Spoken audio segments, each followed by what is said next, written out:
Sunil ji please start कीजिए introduction. Sir ನಮಸ್ಕಾರ. Kisan net ಪ್ರಾಯೋಜಕರಿಗೆ ಹಾಗೂ ಜಮಖಂಡಿ ಎಪಿಒದ ಪರವಾಗಿ ಎಲ್ಲ ನನ್ನ ರೈತ ಬಾಂಧವರಿಗೆ ಹಾಗೂ ಈ ಹವಾಮಾನ ಕೇಂದ್ರದ ವೈಪರೀತ್ಯ ಒಂದು ಮಾಹಿತಿ ನೀಡತಕ್ಕಂತ ಶ್ರೀ ವಿಕಾಸ್ ಸರ್ ಕುಮಾರ್ ಅವರಿಗೆ ಕೂಡ ನಾನು ಸ್ವಾಗತ ಬಯಸುತ್ತೇನೆ. ಸರ್, ತಾವು ಹೇಳ್ತಕ್ಕಂತ ಇವತ್ತಿನ ದ್ರಾಕ್ಷಿ ಬೆಳೆಯಲ್ಲಿ ಹವಾಮಾನ ವೈಪರೀತ್ಯದಿಂದ ಹವಾಮಾನ ಕೇಂದ್ರದಿಂದ ಆಗುವ ಲಾಭಗಳು ಮತ್ತು ಅದರಿಂದ ಬರ್ತಕ್ಕಂಥ ಪ್ರಯೋಜನಗಳ ಸುದೀರ್ಘವಾಗಿ ನಮ್ಮ ರೈತರಿಗೆ ಮಾಹಿತಿಯನ್ನು ಕೊಡಬೇಕಾಗಿ ತಮ್ಮಲ್ಲಿ ವಿನಂತಿ sir.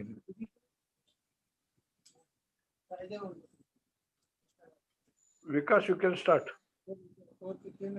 Yes sir.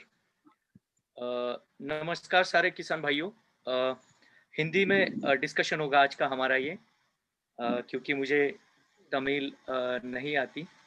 Kannada Kannada Kannada Kannada नहीं आती है, आई एम सॉरी। तो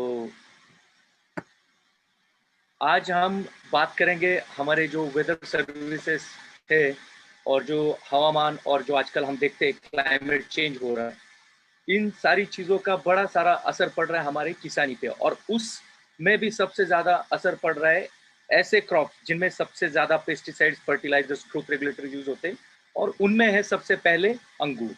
तो जैसे हम समझते हैं कि आजकल जो प्रॉब्लम्स आ रहे सारे किसानों को, या जो भी सप्लाई चेन से या एक्सपोर्टर से है या लोकल बायर्स है, उन सबको एक बहुत बड़ा प्रॉब्लम है कि हमारा जो प्रोड्यूस है वो सस्टेनेबल नहीं रह रहा है प्रोडक्शन में, और उसका सप्लाई कांस्टेंट नहीं है।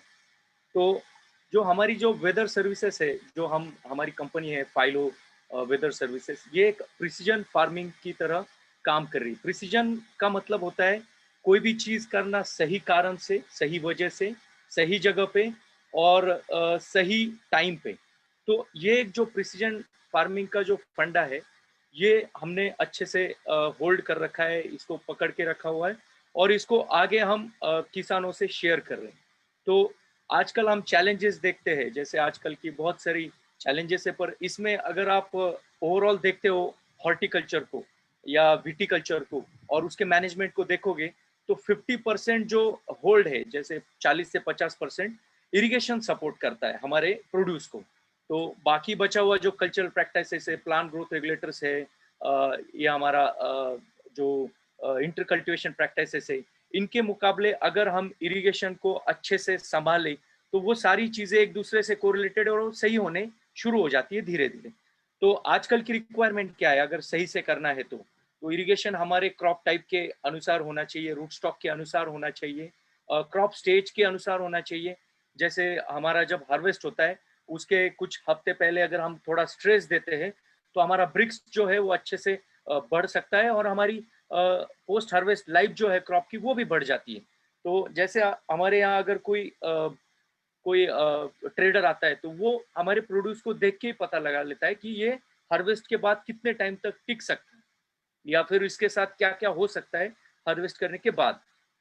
तो इरिगेशन हमारी इन चीज़ों पे डिपेंड होता है। उसके बाद हमारी सॉइल की फिजिकल प्रॉपर्टीज, हमारी सॉइल किस तरह से है, क्ले है, क्लेलोम है, सिल्टी है, जैसे काली है, मुरम टाइप है, जिसमें पानी कम पकड़ने की क्षमता है, किसी में बहुत ज़्यादा पकड़ने की क्षमता है, किसी में ऐसा है कि पानी देने के बाद वो पानी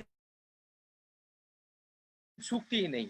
तो ये जो फिजिकल प्रॉपर्टीज है सॉइल की, इसके अनुसार अगर हम इरिगेशन करेंगे तो हमारा क्रॉप जो है वो अच्छे से सस्टेन कर पाएगा, सर्वाइव कर पाएगा, क्वालिटी में भी अच्छे से रहेगा। इसके बाद ईटीओ, बड़े सारे ये ईटीओ, ये जो फंडा है ये काफ़ी पुराना है। जैसे इवेपो ट्रांसपिरेशन होता है हमारा 1 स्क्वायर मीटर के एरिया से, ज़मीन का 1 स्क्वायर मीटर एरिया देखोगे आप तो हम ये देखते हैं कि उसमें से कितना पानी उड़ जाता है हवा में। तो जैसे 1 स्क्वायर मीटर एरिया में इस सीजन में 2, 3, 4 लीटर उड़ सकता है, विंटर्स में 4, 5, 6 उड़ सकता है, और समर में जो हमारा समर होता है, जो सबसे ज़्यादा हीट प्रोवाइडिंग सीजन होता है, उसमें करीब 14 से 15 लीटर तक भी जा सकता है। तो ये ईटीओ के अनुसार पानी देना चाहिए हमने, जो हम कभी फॉलो नहीं करते या समझते नहीं उसको।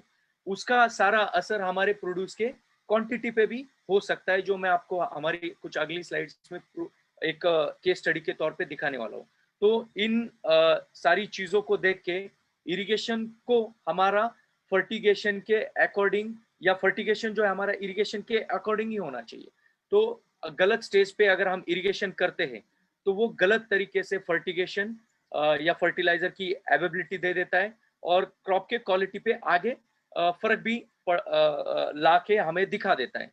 तो ये जो सारा अगर हम प्रॉपर फॉलो करेंगे तो हमारी क्रॉप की क्वालिटी भी इंप्रूव होगी, उसकी क्वांटिटी भी ज्यादा आएगी, और साथ ही साथ में हम हमारे एनवायरनमेंट जो हम जिसमें रह रहे, हम एज ए गेस्ट है 60 साल की, 70 साल की, 80 साल की जिंदगी लेके इस प्लेनेट अर्थ पे आए हुए, इसकी भी हालत सुधर सकती है। जैसे आजकल काफी न्यूज में आता रहता है, नासा ने ये कहा, नासा ने वो कहा, बर्फ पिघल रही है। तो ये सारी चीजें कुछ ना कुछ हद तक हमारे एग्रीकल्चर से भी जुड़ी हुई है। तो इसका अगर आप अच्छे से समझोगे तो 10 साल पहले किसी ने ये कहा था, अल गोर एक वाइस प्रेसिडेंट थे यूएसए के, उन्होंने ये कहा था कि हमारी सिस्टम से काफी सारी चीजें एक्सटिंक्ट होती जा रही है, कोई इंसेक्ट है, कोई फंगस है, या बर्फ पिघलती जा रही है। उन्होंने वो सारा डाटा स्टडी करके ये स्टेटमेंट दिया था, तो वो काफी हद तक सही है और वो प्रूव भी हो रहा है।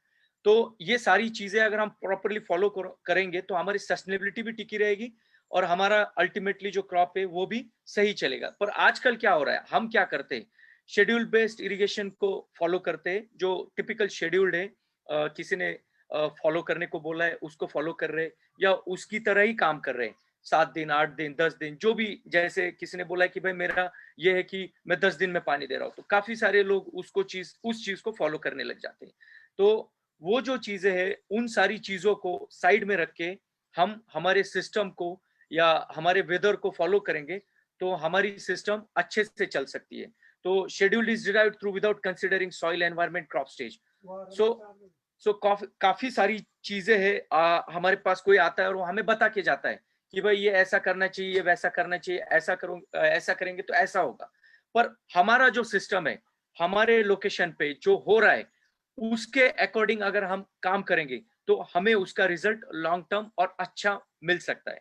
तो ये जो चीजें हैं जो किसी के अलग किसी और फार्मर की क्रॉप स्टेज को हम देख के समझ के अगर हमारे यहाँ कोई चीज फॉलो करते तो जरूरी नहीं वो वैसी ही होगी, क्योंकि आपके यहाँ का वेदर कुछ और हो सकता है, आपके सॉइल का पानी का कंडीशन कुछ और हो सकता है। तो हम किसी और चीजों को या किसी और किसान की एक्सपीरियंस या किसी और के शेयरिंग्स पे नहीं जाना चाहिए, बल्कि हम हमारे एग्जैक्ट लोकेशन की सिस्टम से ही आगे चलना चाहिए।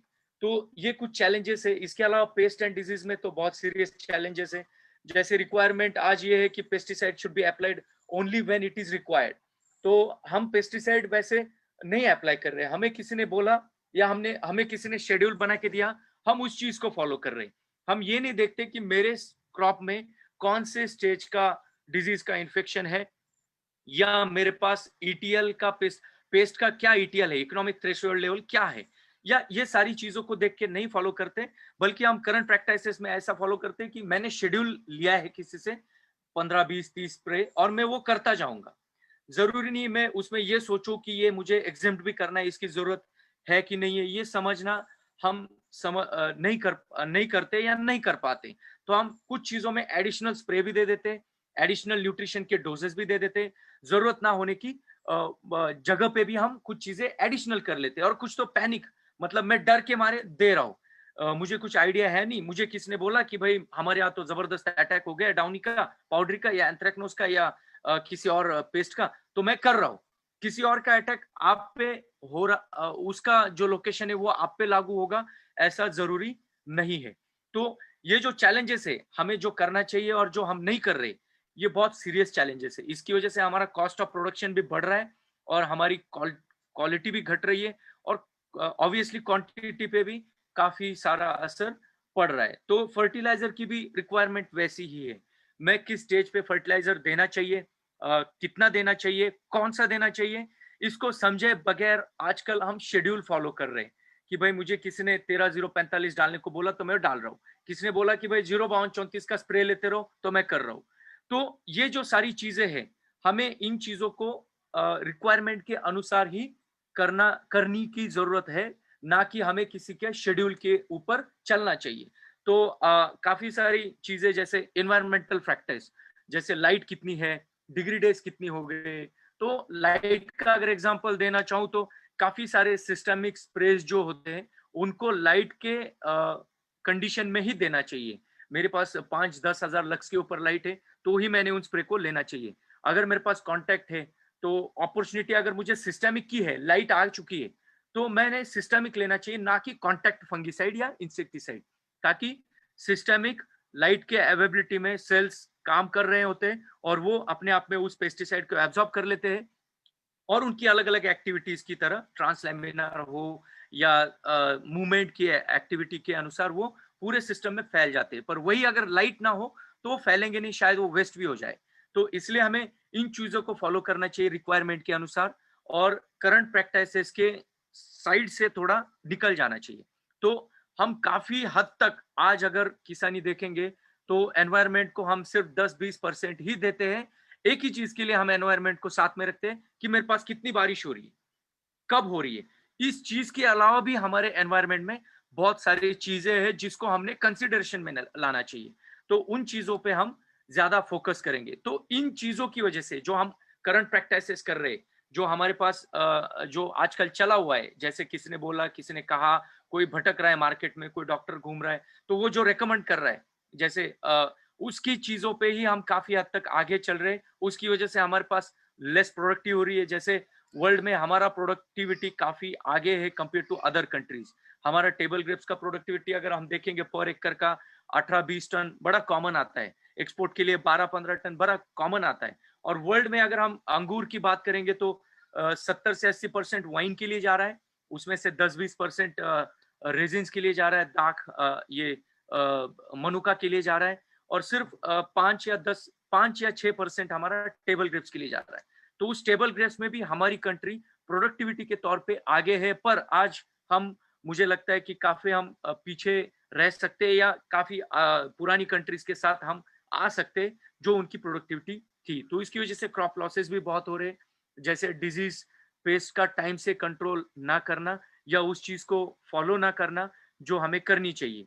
तो उसका रिजल्ट हमारे पास क्वालिटी पे भी आ रहा है। रेसिड्यूज बहुत सीरियस प्रॉब्लम है, हम एक्सपोर्ट नहीं कर पा रहे रेसिड्यूज की वजह से। वेरिएशन आ रहा है हमारे शेप, साइज, ब्रिक्स में। तो इन चीजों की वजह से हम मार्केट में स्टैंड नहीं हो पा रहे। तो इसके साथ साथ सबसे बड़ी बात तो कॉस्ट ऑफ प्रोडक्शन में, जो काफी फार्मर्स इस चीज को मद्देनजर नहीं रख रहे। जो कॉस्ट ऑफ प्रोडक्शन है हम आज फॉलो करेंगे तो हम काफी हद तक काफी चीजों को मेंटेन भी कर पाएंगे और मैनेज भी कर पाएंगे।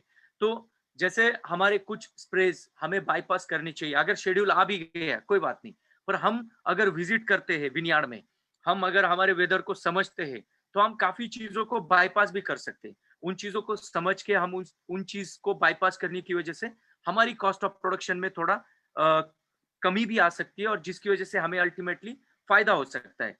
तो ये जो चीजें हैं, इन रॉन्ग प्रैक्टिसेस की वजह से ऐसी जो सिस्टम है, जैसे हमारा फाइलो सिस्टम है, ये काफी हद तक मदद कर रहा है और मददगार साबित भी हो रहा है, जिसका हमारे पास केस स्टडीज भी है।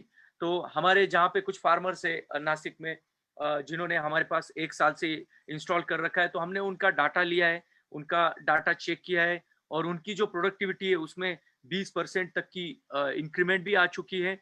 साथ ही साथ क्वालिटी में भी अच्छा फर्क आ चुका है, क्योंकि उनका पानी जिस स्टेज पे देना चाहिए उस स्टेज पे अगर रिकमेंडेशन आता है, नोटिफिकेशन आता है जो फाइलो के ऐप से, वो उस चीज को फॉलो कर रहे। वो ऐसे ही नहीं कर रहे, उन्होंने पहले डर डर के शुरू किया था। अगर एक सिचुएशन बताना चाहूँ तो एक किसान थे, इस अप्रैल प्रूनिंग में क्या हुआ था, उनको हमने बोला कि भाई साहब प्रूनिंग हो चुकी है, प्लांट को पानी की जरूरत नहीं है। सेंसर बता रहा है, सेंसर बता इसलिए रहा है क्योंकि वहां से अपटेक ही नहीं हो रहा है, और अपटेक इसलिए नहीं हो रहा है क्योंकि पत्ते ही नहीं है कैनोपी में। हमारे पास प्रूनिंग हो चुकी है तो पानी कहाँ से अपटेक होता है, पत्तों में लॉस होने के बाद नीचे से रूट्स में एब्जॉर्ब होता है, तो आपको रिक्वायरमेंट नहीं है। तो जैसे उन्होंने डर डर के फॉलो किया, कुछ दिन बाद उसको रिजल्ट उनको दिखने लग गए, क्योंकि जो स्प्राउटिंग थी वो वेरिएशन ना होके उसमें जैसे कुछ हम बोलते हैं कुछ अर्ली कुछ लेट या अनइवन ना होके वो इवन आने लगी। तो उनको थोड़ा विश्वास आ गया और उन्होंने सारी चीजें छोड़ के, उनका ट्रेडिशन छोड़ के उन्होंने सेंसर पे विश्वास रखना शुरू किया। उसके साथ साथ डिजीज पेस्ट का भी हमने प्रिडिक्शन देना शुरू किया है। पेस्ट तो मैं ज्यादा नहीं प्रेशराइज करूंगा, पर डिजीज के लिए तो हमने काफी अच्छे अच्छे मॉडल्स को मॉडिफाई किया, काफी इंटरनेशनल मॉडल्स को यहाँ पे लाया, उनको हमारे सिस्टम में डाला, उनको स्टडी भी कर रहे हैं, उनको अपग्रेड भी कर रहे हैं। मैं ये नहीं बोल रहा हूँ कि हम फाइनल कर चुके, मैं ये बोल रहा हूँ कि हम हमारे मॉडल को हर दिन अपडेट करते रहते, अपग्रेड करते रहते। एक जो 1 साल पहले था, आज अगर आप देखोगे तो उसमें काफी सारा इंप्रूवमेंट हो चुका है। तो उसकी वजह से हमारे पास क्वालिटी में भी 25% तक की इंप्रूवमेंट हो चुकी है। जो एक्सपोर्ट क्वालिटी थी किसी फार्मर की, अगर 10 टन में वो 5 टन दे रहा था, तो उसमें आप समझ लीजिए 2.5 टन और बढ़ चुका है। तो ये जो बढ़ोतरी है, जो क्वालिटी में है या क्वांटिटी में है या कॉस्ट ऑफ प्रोडक्शन में है, ये इन चीजों को फॉलो करने की वजह से है। ये जो फॉलो करने को बोलता है क्योंकि इसके पास जो वेदर होता है, ये वेदर के पैरामीटर्स को स्टडी करता है, समझता है, और इसमें जो हमने मॉडल्स डाले हुए, ये उनके अकॉर्डिंग काम करके आगे आपको रिकमेंडेशंस देता है। मतलब ये आर्टिफिशियल इंटेलिजेंस कम मशीन लर्निंग है। इसमें हमेशा किसी का दिमाग लगाने की जरूरत नहीं है, ये खुद ही स्टडी करता है और साथ ही साथ आपको रिकमेंडेशंस भी देता रहता है और आपके डिसीजंस मेकिंग में इंप्रूवमेंट भी लाके दे देता है। तो कॉस्ट ऑफ प्रोडक्शन में हमने ये देखा है कि 18% तक की रिडक्शन भी हुआ है। ये रिडक्शन आप ऐसा समझ लीजिए, इरिगेशन से लेके पेस्ट स्प्रे तक और न्यूट्रिशन तक, इन सारी चीजों को कम करके इन्होंने काम किया हुआ है। जैसे अगर मैं अपनी बात करूं तो मैं पर्सनल विनयार्ड के लिए 60 से 70-80 हजार का बजट रखता हूं। इसमें 20% या 25% फर्टिलाइजर के लिए, 25% पेस्टिसाइड्स के लिए, 10-20% न्यूट्रिशन, 20-30% न्यूट्रिशन के लिए, 20-20% हमारा कल्चरल प्रैक्टिसेस के लिए और प्रूनिंग के लिए। तो इन चीजों में अगर हमने देखा है तो पेस्टिसाइड और जो फंगीसाइड्स थे या इंसेक्टिसाइड्स थे, वो काफी हद तक 10-20% में कम लगे हैं। इसके साथ साथ न्यूट्रिशन भी कम लग चुका है, इन चीज की प्रिडिक्शन को मद्देनजर रखते हुए। तो सस्टेनेबिलिटी ये बहुत ही इंपॉर्टेंट कंसेप्ट है। आज हर कंपनी इंडिया की सस्टेनेबिलिटी की तरफ दौड़ रही है। तो मैं चाहता हूं कि किसानों ने भी हमारी सस्टेनेबिलिटी की तरफ नजर रखनी चाहिए। मैं सस्टेनेबिलिटी के साथ तब जुड़ा जब मैंने हमारे एनवायरनमेंट को चेंज होते हुए समझा। ये बात थी 2009 की। मैंने कुछ ऐसे वीडियोस देखे जिनमें ये कहा गया था कि 2050 तक काफी हद तक बर्फ पिघल जाएगा।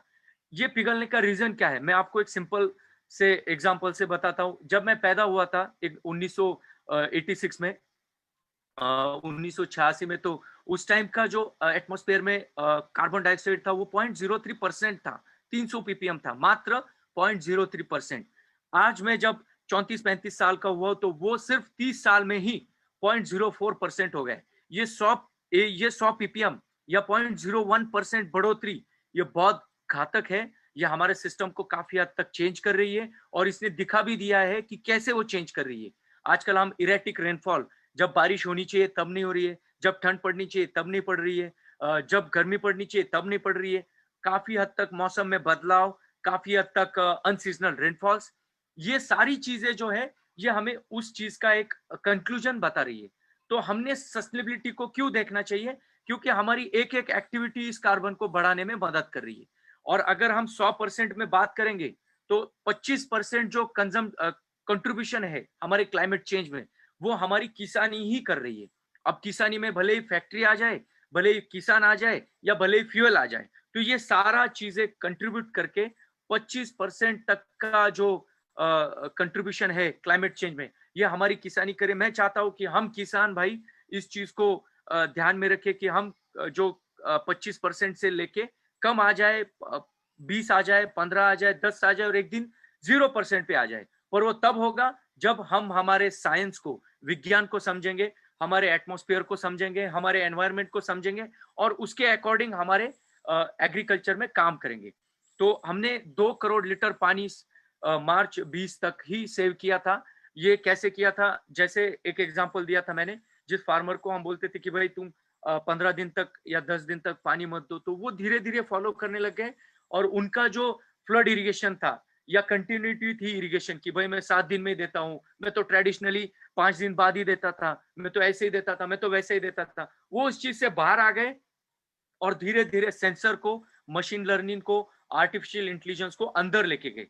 तो उसकी वजह से जो पानी सेव हुआ है, ये हमने सिर्फ 2 करोड़ लीटर उस टाइम तक था, और आज हमारे पास 120 सेंटर स्टेशन इंस्टॉल्ड है। तो आप ऐसे समझ लीजिए कि आज हम ये बोल सकते हैं कि 20 करोड़ लीटर से ज्यादा हमने पानी सेव कर चुके हैं।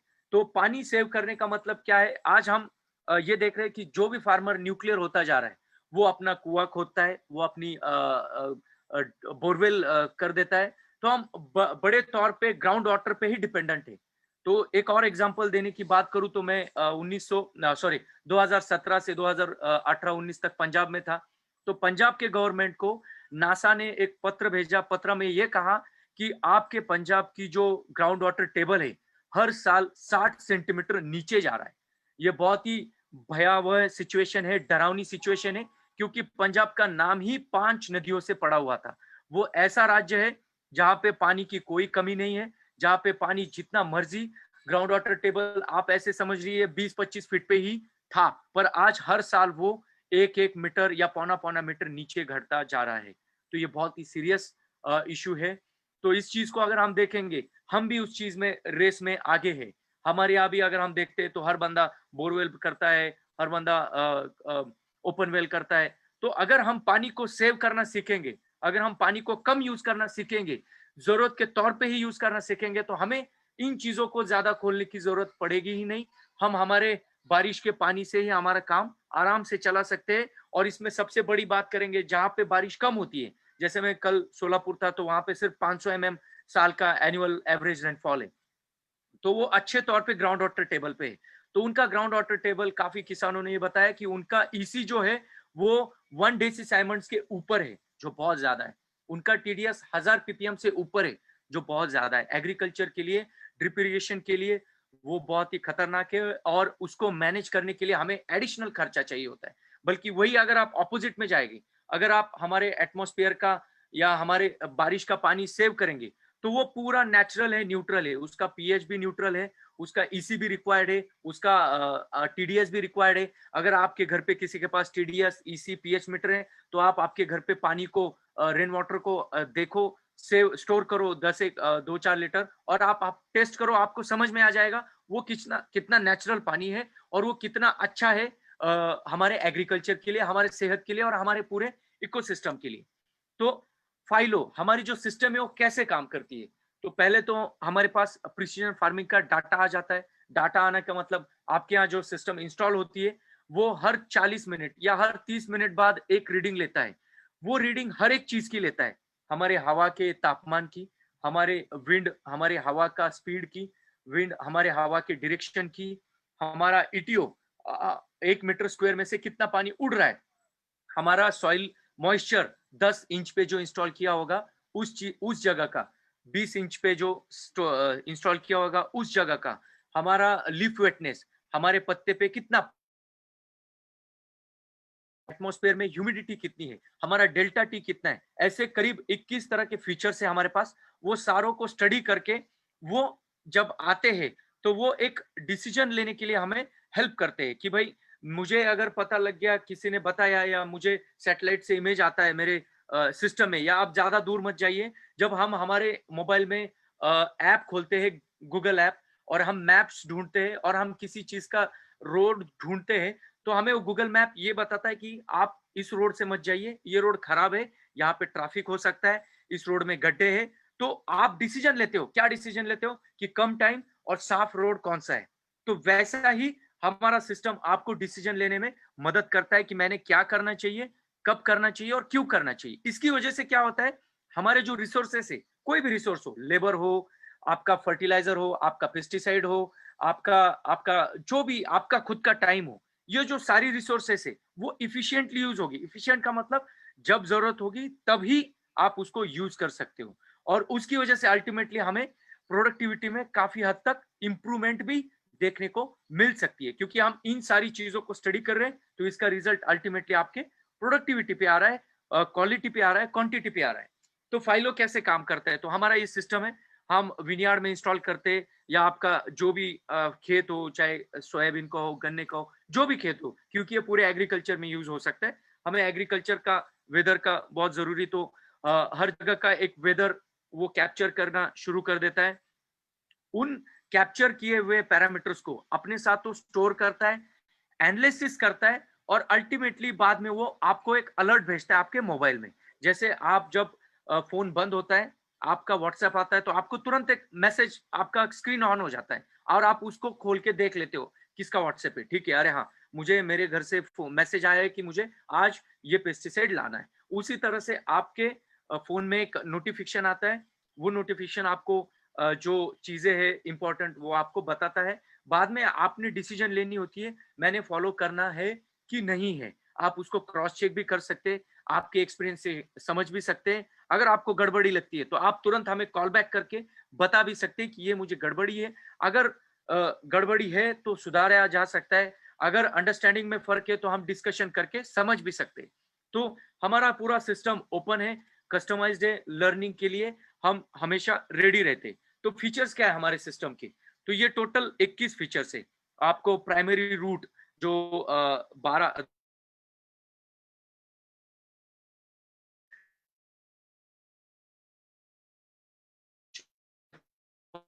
तक से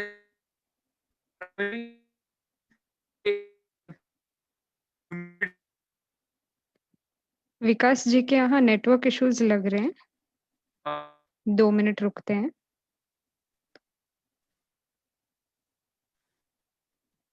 विकास जी,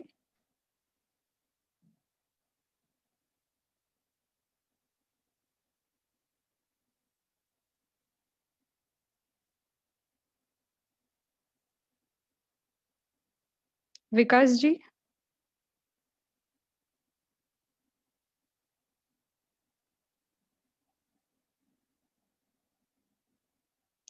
विकास जी ज्वाइन हो ही रहे हैं।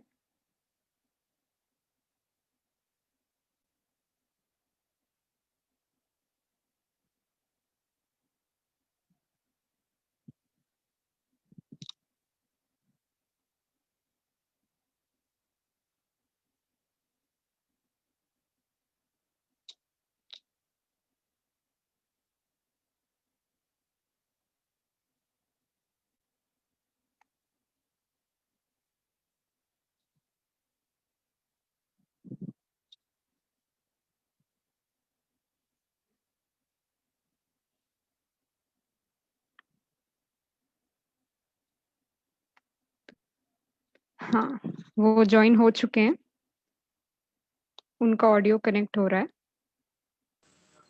यस, हाँ जी, जी आ रहा है आपको? हाँ जी, हाँ जी, आपकी आवाज आ हाँ रही जी, है। आवाज आ रही है सर? यस यस, आ हाँ रही जी, है। सॉरी, थोड़ा नेटवर्क का इशू हो गया था।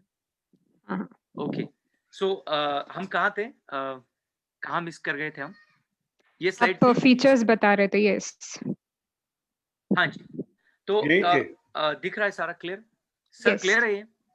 Is it yes clear? Yes, दिख रहा है। Yes yes, Okay. It's visible. So, go ahead. दिख रहा सर, दिख रहा है। हाँ जी, तो टोटल हमारे पास 21 फीचर्स हैं। इनमें ये सारे हो गए, लीफ वेटनेस, सॉइल टेम्परेचर, लक्स, बारिश कितनी हो गई, कब हो गई, wind speed, wind direction, evapotranspiration, growing degree days, जो काफी हद तक हमारा हार्वेस्टिंग का डिसीजन लेने के लिए मदद करते हैं। डेल्टा टी, जो काफी किसानों को इसका आइडिया नहीं है, और हम खुशी है कि हमारे नासिक के फार्मर्स काफी हमें फोन करके पूछते हैं कि हमने क्यों डेल्टा टी फॉलो करना चाहिए। तो इसका मैं सिंपल एक एग्जांपल बताता हूं। जब भी हम कोई स्प्रे करते हैं तो हमारा स्प्रे कितने टाइम में इवेपोरेट होता है। जैसे हमारा एक ड्रॉपलेट है, माइक्रो ड्रॉपलेट होता है, वो हमारे पत्ते पे गिरा, और अगर हमारे पास टेम्परेचर ज्यादा होता है और विंड हमारा इवेपोरेशन रेट वहां पे ज्यादा होती है, तो वहां पे ये मैसेज कर देता है कि आपको इस टाइम पे नहीं स्प्रे करना चाहिए, क्योंकि आपका स्प्रे ड्रॉपलेट यूज नहीं होगा, वो वेस्ट हो जाएगा। तो अगर वो सिस्टेमिक होगा तो वो तो 100% वेस्टेज ही समझ लीजिए, क्योंकि वो वहां पे रुकेगा नहीं, और वो लिक्विड फॉर्म में नहीं होगा तो प्लांट अपटेक भी नहीं कर पाएगा अच्छे से। तो क्रॉप कैलेंडर भी है, इरिगेशन के भी प्रिडिक्शंस आते, डिजीजेस की भी प्रिडिक्शंस आते, वेदर का भी प्रिडिक्शन आता है, स्टेज वाइज रिपोर्ट। हम हर एक स्टेज का एक रिपोर्ट भी देते हैं। आपने प्रूनिंग की थी तो उस प्रूनिंग पे क्या आपका एनवायरनमेंट कैसा था, आपके सारे जो फीचर्स थे वो किस तरह से एक्टिवेट कर रहे थे, या उनकी कंडीशंस क्या थी, उसका भी रिपोर्ट आता है। डेली रिपोर्ट्स भी अलग से आते हैं। डेली 7 बजे से पहले आपको एक मैसेज आता है कि आपका कल का एटीओ इतना था, आपका जीडीडी इतना था, पानी यूज इतना हो गया, आपके सॉइल में मॉइस्चर इतना रहा, आपका जो भी लक्ष्य था वो भी कितना था, वो सारा एक प्रॉपर आ जाता है। उसके साथ साथ हम सीजनल रिपोर्ट भी देते हैं। आपका सीजनल रिपोर्ट आपने अप्रैल प्रूनिंग से लेके आपके अगस्त प्रूनिंग तक आपके सिस्टम में, आपके वेदर में क्या क्या चेंजेस आई, उसके साथ साथ आपको एक यहाँ पे एक्टिविटी रिपोर्ट के साथ एक एडिशनल फीड लोकेशन दिया जाता है, जिसमें आप आपके स्प्रे को इनपुट कर देते हैं। तो हम उन स्टेज के अकॉर्डिंग उन स्प्रे को लिख के भेज देते हैं आपके पास कि आपने इस स्टेज पे ये स्प्रे किया था, और ये भी समझने में आता है कि वो स्प्रे क्यों किया था। अगर वो गलत होता है तो एज ए एग्रोनॉमिस्ट हम आपको रीजन के साथ उसको लिख के भेज देते हैं कि आपने ये स्प्रे नहीं करना चाहिए था, आप इस स्प्रे को बाईपास कर सकते थे, या आप इस स्प्रे को 2 दिन बाद भी ले सकते थे, या 2 दिन पहले भी ले सकते थे। तो ये सारी चीजें आपके सीजनल रिपोर्ट में आ जाती है। तो आप ऐप दिखता कैसे है, तो ये हमारा लाइव डाटा ऐप में इस तरह से आता है। Soil moisture 1 KPA kilo pascal में आता है। किलो पास्कल मतलब कितनी एनर्जी लगती है प्लांट को पानी पुल करने के लिए आपके सॉइल से। तो इस तरह से यूनिट है सॉइल मॉइस्चर 1, 2, लीफ वेटनेस आपका कितना % है, कितने टाइम से है, सॉइल टेम्परेचर अभी कितना है। इसमें अगर आप क्लिक करोगे इस डायल पे, तो आपको एक डिटेल व्यू भी आ जाता है चार्ट के थ्रू और टेबल के थ्रू। उस टेबल में आपकी एवरेज आ जाती है, मिनिमम और मैक्सिमम दोनों आ जाती है। Air temperature, air humidity, air pressure, light intensity, और इसमें और नीचे जाओगे तो आपका रेनफॉल, विंड डायरेक्शन, ये सारी चीजें आ जाती है। इसके साथ साथ डिजीज प्रिडिक्शन। तो डिजीज प्रिडिक्शन में हमने ये देखा है कि एक क्रॉस चेक किया था। यहाँ पे आपको इमेज में दिखेगा कि जिस फार्मर को 2 दिन पहले बताया गया था कि साहब आपके यहाँ सेकेंडरी, सॉरी नॉट सेकेंडरी से, मैं ये कहूंगा कि आपको लो या मीडियम का प्रिडिक्शन आया था, तो उसके अकॉर्डिंग हमने क्रॉस चेक करके देखा तो उनके पास डिजीज का ग्रोथ भी देखा गया हुआ है, चाहे पाउडरी मिल्ड्यू हो या डाउनी मिल्ड्यू हो या एंथ्रेक्नोज हो। तो उसके साथ साथ ये डेल्टा टी है, जो येलो पोर्शन है, येलो पोर्शन ये बताता है कि आपने स्प्रे नहीं करना है। अगर करना ही है तो प्रिकॉशन से कीजिए, क्योंकि उस टाइम हवा ज्यादा हो सकती है या इवेपोरेशन थोड़ा ज्यादा हो सकता है। अगर इमरजेंसी है तो आप कांटेक्ट कर ले सकते हैं। और ये जो ग्रीन दिया है, ग्रीन में ये बताता है कि आप आराम से कोई भी स्प्रे लग सकते हैं आपकी रिक्वायरमेंट के अनुसार। और अगर यहाँ पे रेड होगा कहीं पे, ये टाइम है 1 PM, 2 PM, 12 PM, जब भी आप ओपन करोगे उसके बाद का डेल्टा टी दिखेगा। अगर आपने सुबह 7 बजे ओपन किया तो 7 बजे के बाद का डेल्टा टी अगले 6-7 घंटे का दिखा देता है। अगर रेड होगा तो आपने स्प्रे बिल्कुल भी नहीं लेना है। शायद बारिश आने वाली होगी, या शायद वहां पे इवेपोरेशन बहुत ज्यादा होगा। तो काफी लोग डेल्टा टी को बहुत अच्छे से फॉलो कर रहे हैं, उसकी वजह से उनको रिजल्ट्स भी अच्छे भी मिल रहे हैं। तो ये डेली रिपोर्ट इस तरह से आते हैं। ये डैशबोर्ड था, ये माई फार्म है, ये वेदर है। पहले जो स्लाइड हमने देखी लाइव डाटा की, ये माई फार्म की थी। ये डैशबोर्ड है, इसमें आपका समरी आती है डेली रिपोर्ट की मॉर्निंग में 7 बजे के करीब। इसमें इस तरह से सॉइल मॉइस्चर आ गया, एयर टेम्परेचर आ गया, आपका डिग्री डेज आ गया, टेम्परेचर डिग्री आवर्स, कितने घंटे तक कितना टेम्परेचर स्टेबल रहा, प्लस माइनस करके एक हम मिनिमम मैक्सिमम का एक एवरेज लेते हैं, और वो कितने टाइम तक रहा, वो हमारे डाउनी मिल्ड्यू के अटैक के लिए समझने के लिए काम आता है। एयर ह्यूमिडिटी मैक्सिमम कितनी थी, मिनिमम कितनी थी, लीफ वेटनेस कितने आवर्स तक था, यहाँ पे अगर नहीं है तो 0 है। इवेपोट्रांसपिरेशन कितना रहा, हमारा ईटीओ 1 स्क्वायर मीटर से कितना पानी इवेपोरेट हुआ, तो ये बता रहा है कि 6.97 mm, मतलब 6 लीटर 970 ml पानी वहां से उड़ चुका है कल के पूरे 12 घंटे में, या जितने टाइम में उसको रिपोर्ट दिया हमारा पिछले 24 घंटे का उतने टाइम में।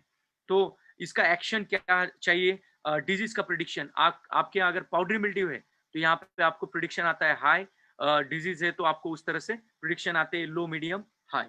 तो इस तरह से क्रॉप स्टेज का रिपोर्ट भी आता है। स्टेज वाइज रिपोर्ट आपका जीडीडी, ईटीओ, एटमॉस्फेरिक पैरामीटर।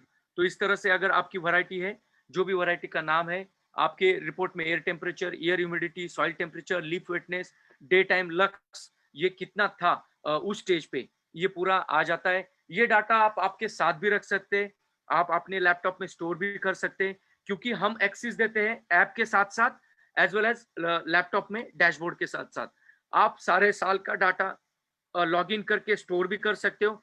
ये डाटा आपका ही है, पब्लिक डोमेन में कहीं नहीं जाता, आपका डाटा किसी के साथ शेयर नहीं होता।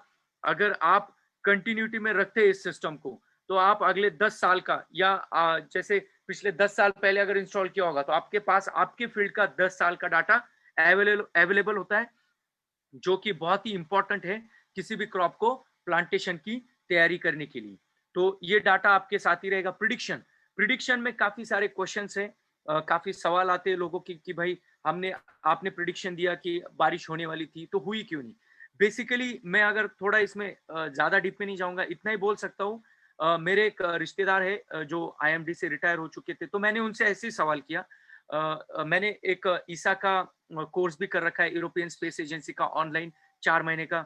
उसमें भी देखा कि हमारे कंट्री के पास जो वेदर प्रिडिक्शन के लिए सैटेलाइट है, वो उतने नंबर ऑफ नहीं है। फॉर एग्जाम्पल, अगर USA या यूरोप या ऑस्ट्रेलिया के पास जाएंगे, तो उनके पास स्पेसिफिक पैरामीटर के लिए, बादल के मूवमेंट के लिए अलग सैटेलाइट है, उनके पास विंड के फ्लो के लिए अलग सैटेलाइट है।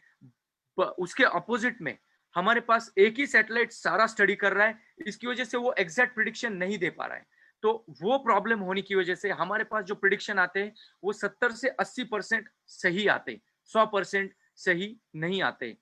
इसका एक और सिचुएशन मेरे फ्रेंड ने मुझे शेयर किया था, जो नासा में ही काम करता है। तो उसने ये बोला था कि यहाँ पे लोग कॉमनली आपके सिस्टम में या उनका वेदर फॉलो करके ही एक आम आदमी चलता है। अगर उसको सुबह ऑफिस चलना है, तो वो अपने मोबाइल में या अपने आर्टिफिशियल इंटेलिजेंस से पूछ लेता है कि आज का कंडीशन क्या रहेगा। अगर वो कंडीशन बोलता है कि साहब आपके यहाँ 3 बजे के बाद बारिश होने के चांसेस है, आप प्लीज आपका रेनकोट लेके जाइए, तो डेफिनेटली वो उनके बैकपैक में रेनकोट लेके जाएंगे और वैसा ही काम करेंगे। बल्कि हमारे पास वो सिस्टम अभी डेवलप नहीं हुई है। हम किसी को ब्लेम नहीं कर सकते, हमारी सिस्टम धीरे धीरे डेवलप हो रही है, और हम आज देखते हैं कि 70 से 80% काफी हद तक सही मात्रा में हमारे पास प्रिडिक्शन आ रहे हैं, और वो धीरे धीरे आगे एग्जैक्टनेस में आ सकते हैं। तो ये जो फार्म लेवल का प्रिडिक्शन है हमारा काफी अच्छे से आजकल हो रहा है, और हम इसमें और भी इंप्रूवमेंट कर रहे हैं। जो भी सिस्टम अच्छे से देती है, हम उनका इंटीग्रेट करके प्रिडिक्शन देने की कोशिश करते हैं। तो इस तरह से इरिगेशन का शेड्यूल आता है। एक मशीन लर्निंग एल्गोरिदम है हमारे पास, आपके क्रॉप स्टेज के अकॉर्डिंग आपको कितना पानी देना है, कौन से स्टेज में कितना स्ट्रेस देना है, वो भी ये आपको रेकमेंड करता है। तो फॉर एग्जांपल, अगर हम देखते हैं कि हमारे पास बर्ड डिफरेंशिएशन, गर्भधारणा हमारे केन में शुरू हो जाती है 40 दिनों के बाद, तो हम ये देखते हैं कि उस दौरान अगर हमारे पास पानी का फ्लश ज्यादा गया या पानी ज्यादा दिया, तो प्लांट वेजिटेटिव फेज में चला जाता है, विगरस हो जाता है, और उसका ज्यादा ध्यान उस बर्ड डिफरेंशिएशन में नहीं रहता है। तो चांसेस ये होते हैं कि क्वालिटी बर्ड डिफरेंशिएशन ना हो, या सबकेन के बाद हम एक स्ट्रेस देना चाहते हैं, तो वो स्ट्रेस भी इसमें रिकमेंडेशन में आ जाता है। बट कंडीशन ये है कि आपको, जैसे मैंने बोला था, आपकी स्टेजेस को यहाँ पे इनपुट में डालना पड़ेगा। आपको आपके सिस्टम को खोल के उसको बताना पड़ेगा, मेरी प्रूनिंग इस डेट की है, तो उस डेट के अकॉर्डिंग ही आपको आपके अगले सारे प्रिडिक्शंस आने शुरू हो जाते। तो इसमें आपको क्रॉप स्टेज के अकॉर्डिंग, सॉइल फिजिकल पैरामीटर्स के अकॉर्डिंग भी पानी का रिकमेंडेशन आता है। तो मैं अपनी पर्सनल बात करूं तो मेरा जो विनयार्ड है उसमें 4-5 दिन बाद पानी की जरूरत पड़ती है, और वही एक ऐसी सॉइल है जहां पे 10-15 दिन तक पानी की जरूरत नहीं पड़ती। अगर मैं इसकी बजाय पुराने सिस्टम से फॉलो करूं कि नहीं भाई मैं तो सबको एवरेज 7-8 दिन पे ही पानी दूंगा, तो ये दोनों विनयार्ड के लिए, दोनों सॉइल टाइप के लिए खतरनाक हो सकता है, और वो लॉन्ग टर्म में मेरे पास यील्ड, क्वालिटी, डिजीज अटैक, इन सब चीजों को वो बढ़ोतरी दे सकता है, और उन चीजों में वो मुझे काफी हद तक कॉस्ट ऑफ प्रोडक्शन बढ़ा भी सकता है।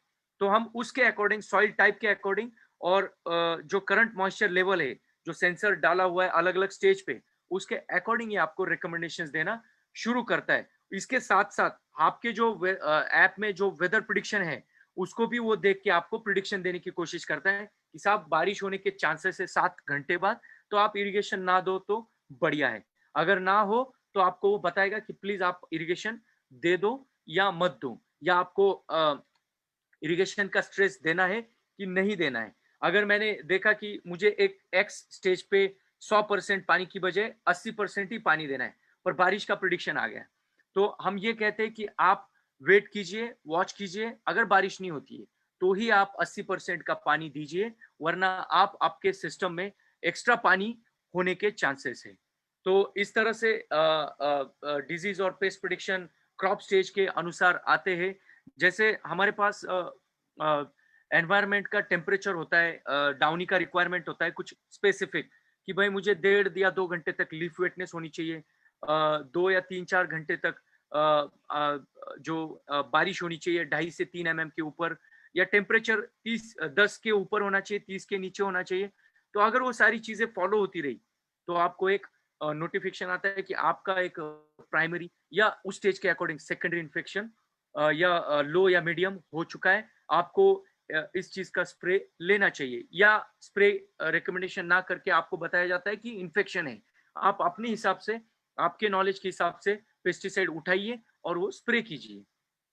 तो इस तरह से कभी कभी हमारे पास सॉइल मॉइस्चर के अनुसार अगर ज्यादा पानी हो जाता है, ज्यादा न्यूट्रिशन हो जाता है, जैसे एन होता है, तो अगर आपके सॉइल में नाइट्रोजन अमोनिकल या नाइट्रेट फॉर्म में बढ़ जाता है तो आपके क्रॉप पे सकिंग पेस्ट की जो शोषक कीड़ है उसके अटैक होने के चांसेस ज्यादा हो जाते हैं, क्योंकि वो लग्जरियस में चला जाता है प्लांट और वो अपनी रेजिस्टेंसी खो बैठता है कुछ टाइम के लिए। तो उसकी वजह से जो पेस्ट है या वो जो डिजीज है उसका अटैक होने के पूरे चांसेस हो जाते हैं। तो एक एक्सपीरियंस है हमारा किसान का, एक फार्मर है नगर डिस्ट्रिक्ट का, ये जो फार्म है ये अहमदनगर का है, ये नासिक का है।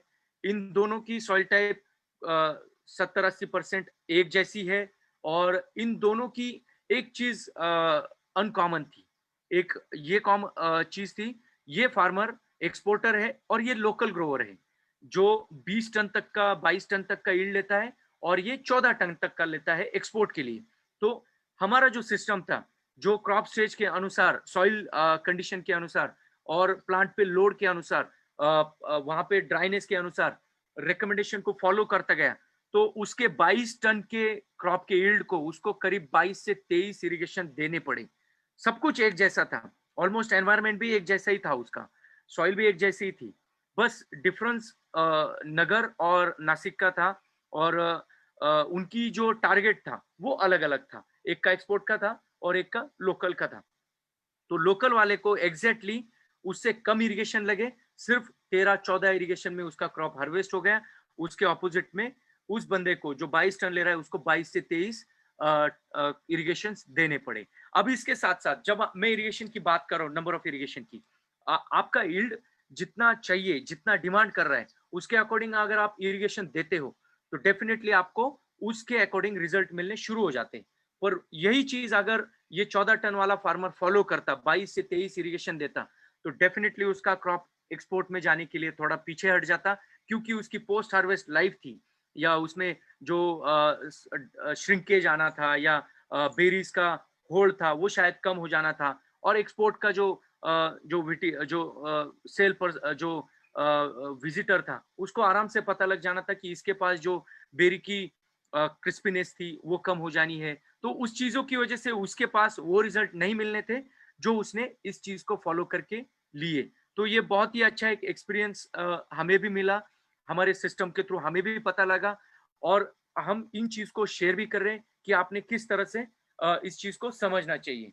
अब टैंक साइज, हमारे पानी का एक टैंक होता है, जैसे 1 मीटर डेप्थ का, 1 मीटर लंबाई का एक हमारा 1 क्यूबिक मीटर होता है, तो एक 1 क्यूबिक मीटर की कैपेसिटी होती है वैसे तो 1000 लीटर, पर हमारे सॉइल की एक अलग कैपेसिटी होती है 70-80 mm से लेके 100-200-250 mm तक की। मतलब उस कंडीशन में कितना पानी वो होल्ड कर रहा है, या उस सॉइल में कितना पानी होल्ड करने की कैपेसिटी है, और उसके अकॉर्डिंग रूट्स कितने बड़े या बढ़ते जा रहे हैं क्रॉप के एज के अकॉर्डिंग। जैसे एज बढ़ रहा है तो रूट्स नंबर भी बढ़ रहे हैं। तो अगर हम हमारे टैंक साइज को पुराने तरीके से समझते हैं, अगर हम समझते हैं कि मेरा ये 5 साल पहले या 2 साल पहले का टैंक साइज ऐसा था और आज भी वैसा ही है, तो वैसा बिल्कुल नहीं होता है, क्योंकि हमारे क्रॉप या हमारा वाइन जैसे जैसे एज बढ़ती जाती है, हमने खुद भी देखा है कि उसके रूट्स की साइज बढ़ती जाती है और उसकी टैंक साइज की रिक्वायरमेंट बढ़ती जाती है। तो यहाँ पे एक एक्सपीरियंस ये था कि वो फार्मर जिसने पहले टैंक साइज को अपना नॉर्मल समझता गया, तो उसने कंटिन्यूटी में इरिगेशन देता गया, ये आपको यहाँ पे एक चीज मैं समझाना भूल गया। ये जो अप एंड डाउन है, ये अप एंड डाउन ये है कि जैसे ये लाइन ऊपर जा रही है, इसका मतलब पानी सॉइल से उठता जा रहा है।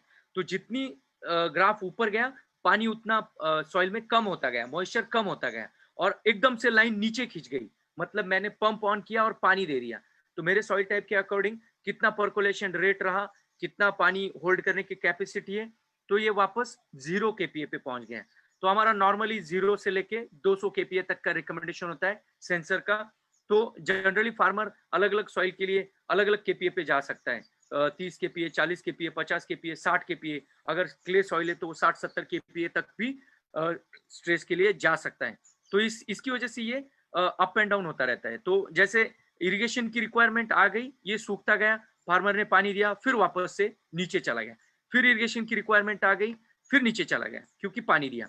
तो ये जो है ये पूरे 6 महीने का है। ये पूरे अगस्त प्रूनिंग से लेके आपके हार्वेस्टिंग तक, मार्च, फरवरी, मार्च तक का ये सारे इरिगेशंस थे।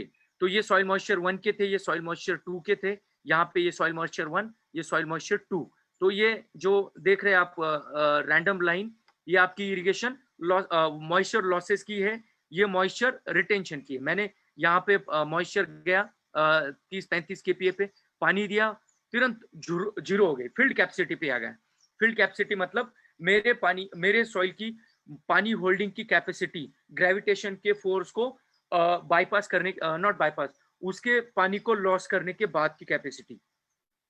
तो उतने फील्ड कैपेसिटी के अकॉर्डिंग ही आपका पानी लॉस हो रहा है। फिर पानी दिया आपने, 0 हो गया। फिर आपने आपके टैंक कैपेसिटी के अनुसार पानी मॉइस्चर लॉस होता गया, फिर आपने पानी दिया, 0 हो गया। तो इन्होंने यहाँ पे एक गलती ये करी कि इन्होंने कंटिन्यूटी में पानी दिया, तो आपका ये फील्ड कैपेसिटी में रह गया। अगर उस दौरान उनको स्ट्रेस देना था तो वो स्ट्रेस नहीं दे पाए, तो उनका जो उनका जो टैंक था वो करेक्ट नहीं रहा। तो उसकी बजाय उन्होंने ये देखा कि उन्होंने पानी नहीं दिया, थोड़े दिन उन्होंने होल्ड ऑन किया, और उनको ये समझ में आ गया कि उनकी टैंक कैपेसिटी थोड़ी बड़ी हो गई, उनको और पानी देने की जरूरत है, क्योंकि 2 या 3 या 4 साल बाद रूट ने थोड़ा और एरिया लेना शुरू किया मिट्टी का। तो हमारी टैंक कैपेसिटी बढ़ गई, मतलब हमें और पानी हमारे टैंक में भरना पड़ेगा उस रूट को पानी की रिक्वायरमेंट पूरी करने के लिए। तो ये टैंक कैपेसिटी करेक्शन आप नॉर्मली नहीं फॉलो कर सकते थे, समझ भी नहीं सकते थे। जो हमारे सेंसर ने, हमारे सिस्टम ने, या आपने ये जो सिस्टम इंस्टॉल करने के बाद समझ में आ गया, उसकी वजह से आपको आराम से पता लग गया। अब यहाँ पे हमने समझा कि हमारा मॉइस्चर लॉस हो रहा है, क्लाइंब होता गया, मॉइस्चर यहाँ तक पहुंचा, ठीक है। आपने फिर से पानी दिया, फिर 0 हो गया, फिर पानी दिया, फिर मॉइस्चर लॉस हो गया, आपने 6-7 दिन पानी नहीं दिया, सॉइल अकॉर्डिंग, सॉइल रिक्वायरमेंट के अकॉर्डिंग। अगर ये क्ले सॉइल है तो 10-15 दिन पानी नहीं दिया, आपका फिर क्लाइंब कर गया, मॉइस्चर लॉस हो गया, फिर पानी दिया, 0 हो गया। तो ये समझ लीजिए हमारा अप्रैल प्रूनिंग था। तो हमें जिस स्टेज पे स्ट्रेस देना है, तो उस स्ट्रेस को आप ये समझ लीजिए कि ये आपका एक्स स्ट्रेस पॉइंट था, ये सबकेन का स्ट्रेस पॉइंट था, और ये लास्ट का केन मैचुरेशन का स्ट्रेस पॉइंट था। या फॉर एन एग्जांपल ये पूरे सीजन का समझ लीजिए, ये मैंने अप्रैल में प्रूनिंग की, ये आपका सबकेन किया, सबकेन के बाद हमने यहाँ पे एक स्ट्रेस दिया, क्योंकि हमें वहाँ पे बड डिप्रेसिएशन करनी थी। बल्कि अगर मैं वहाँ पे स्ट्रेस नहीं देता, कंटिन्यूटी में पानी देता रहता उसी तौर पे, तो शायद बड डिफ्रेंसिएशन में थोड़ा क्वालिटी में डिप्लीशन आ जाता। तो वैसे ही हार्वेस्टिंग के दौरान हमें एक स्ट्रेस देना चाहिए हमारी ब्रिक्स में थोड़ा इंप्रूवमेंट होने के लिए, या हमारी क्रंचीनेस में, या हमारी क्वालिटी में थोड़ी इंप्रूवमेंट के लिए। तो वो ये स्ट्रेस पॉइंट थे, आपने समझ के उन स्ट्रेस पॉइंट पे स्ट्रेस दे दिया, तो आपने उस लेवल को, आपने उस क्वालिटी को आपके साथ अवार्ड में, रिवॉर्ड में ले लिया कि भाई मैंने स्ट्रेस दिया तो मुझे उस स्ट्रेस का एक रिवॉर्ड मिल गया। तो वैसे ही आप इन सिस्टम को समझ के, एक ट्रेंड लाइन समझ के एक स्ट्रेस दे सकते हैं आपके रिक्वायरमेंट के अकॉर्डिंग। तो ये कंट्रोल्ड स्ट्रेस होता है। आप इस कंट्रोल्ड स्ट्रेस को ऐसा समझ लीजिए कि मैंने समझ लीजिए कि इस स्ट्रेस के नीचे अगर गया तो मुझे नुकसान हो सकता है, और इस स्टेज को मैंने स्ट्रेस नहीं दिया तो भी नुकसान हो सकता है। तो एक ये लेवल है, उस लेवल को मैं कंट्रोल्ड समझता हूँ। कंट्रोल्ड है, इस पे मैं स्ट्रेस देता हूँ, तो इस स्ट्रेस पे मुझे मेरी बड डिफरेंशिएशन या मेरी फ्रूट की क्वालिटी अपलिफ्ट हो सकती है, इंप्रूव हो सकती है, और इसका मुझे रिटर्न्स में रिवॉर्ड में मिल सकता है। तो ये एक हार्वेस्ट टाइम पे स्ट्रेस था, एक सब केन लेवल पे मैंने स्ट्रेस दिया था। एक यहाँ पे एक फंडा ये भी हुआ था, एक सिचुएशन थी एक फार्मर की, सिर्फ 2 प्लॉट में 200 मीटर का डिफरेंस है। ये 2 प्लॉट में, ये नासिक के करीब का लोकेशन है और इस प्लॉट की जो टेरेन है ये स्लोपी है और इसकी इन फार्मर की सॉइल सैंडी है, आई मीन टू से सैंडी लोम है, जिसमें पानी होल्डिंग कैपेसिटी बहुत कम है, 100 या 110 mm की कैपेसिटी है। और एग्जैक्टली ऑपोजिट ये फार्मर है, इनकी ब्लैक कॉटन सॉइल है, क्लेई सॉइल है। और हुआ क्या था, इनके पास इन्होंने अपना नॉर्मल स्ट्रेस जाने दिया, ये पानी लॉस होता गया, प्लांट अपटेक करता गया। ये कम से कम आप ये देखिए, ये अगस्त 8 था, अगस्त 18 तक, अगस्त 20 तक, मतलब ये नॉर्मली स्ट्रेस देते गए, पानी बिल्कुल नहीं दिया। और एकदम से बारिश हो गई, पानी आपकी बारिश की वजह से तुरंत सॉइल में मॉइस्चर आ गया, तो आपकी फील्ड कैपेसिटी पे आ गया।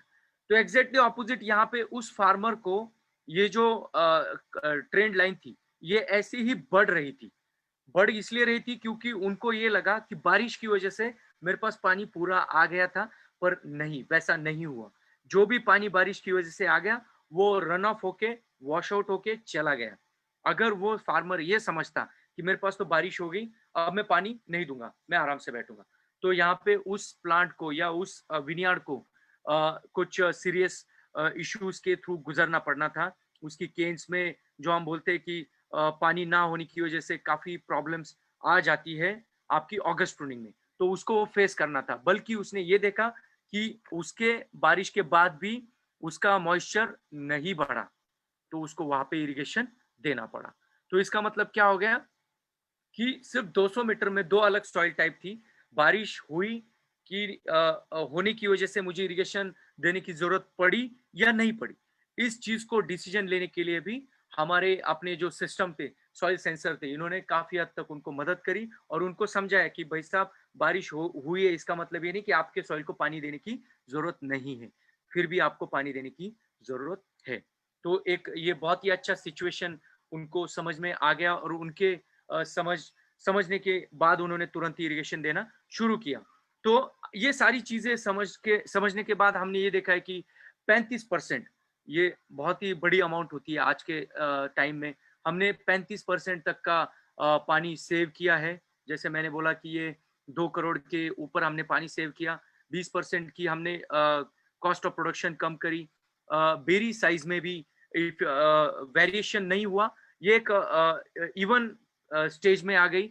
हमारे ब्रिक्स भी इवन रही। जैसे हम रैंडम देखते हैं कभी कभी कि वेरिएशन आ जाता है प्लॉट में, तो वेरिएशन का भी इशू काफी हद तक सॉल्व हो गया। जिस फार्मर का प्लॉट 75% एक्सपोर्ट के लिए जाता था, अब वो 95% हो गया, क्योंकि उन्होंने ये सारी चीजें टाइम टू टाइम फॉलो करी। जिस टाइम इरिगेशन देना था उसी टाइम दिया और उसी टाइम प्लांट ने न्यूट्रिशन उठाना था, क्योंकि प्लांट में न्यूट्रिशन तभी अपटेक हो सकता है जब सॉइल में मॉइस्चर हो। जिस स्टेज पे चाहिए उस स्टेज पे मॉइस्चर हो, और जिस स्टेज पे चाहिए न्यूट्रिशन उस स्टेज पे मॉइस्चर के साथ न्यूट्रिशन हो। उसके अकॉर्डिंग अगर आप फॉलो करते हो तो काफी हद तक आपको ये हेल्प करता है। तो ये एक एग्जांपल था फार्मर नगर और नासिक के, उनकी न्यूट्रिएंट अपटेक में भी काफी हद तक इफेक्ट आया। फॉर एग्जांपल हमने ये देखा है कि जो सैंडी लोम या लोमी सॉइल है, जिनमें पानी होल्ड करने की कैपेसिटी कम है, जिसमें लीचिंग और पर्कुलेशन बहुत ज्यादा है, तो लीचिंग कब यूज होता है? जब हमारा पानी न्यूट्रिशन को लेके चला जाता है जमीन से, अंडरग्राउंड से।